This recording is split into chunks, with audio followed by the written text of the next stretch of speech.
Welcome to the Slop Temple. We pray this video helps. You start by turning on your My TV and pairing the remote if needed. This puts you in control immediately. Navigate to Settings, then Display and Sound, and select Screen so you can change size parameters. Check the current resolution and aspect ratio because you need that baseline to decide whether to scale or switch resolutions. Once done, make sure any external source, HDMI, set-top box, is active so you can test live while you adjust settings. Now you adjust the screen size using screen scale or overscan controls. These let you expand or crop the image to fit the panel.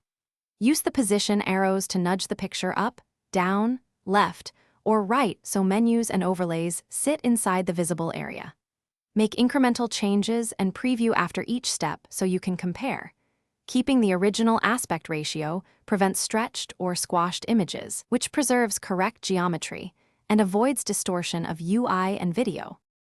Finish by saving your adjustments and rebooting the TV to ensure settings persist across inputs. If an HDMI device still looks off, change that device's output resolution to match the My TV's native resolution so the scaling is handled correctly.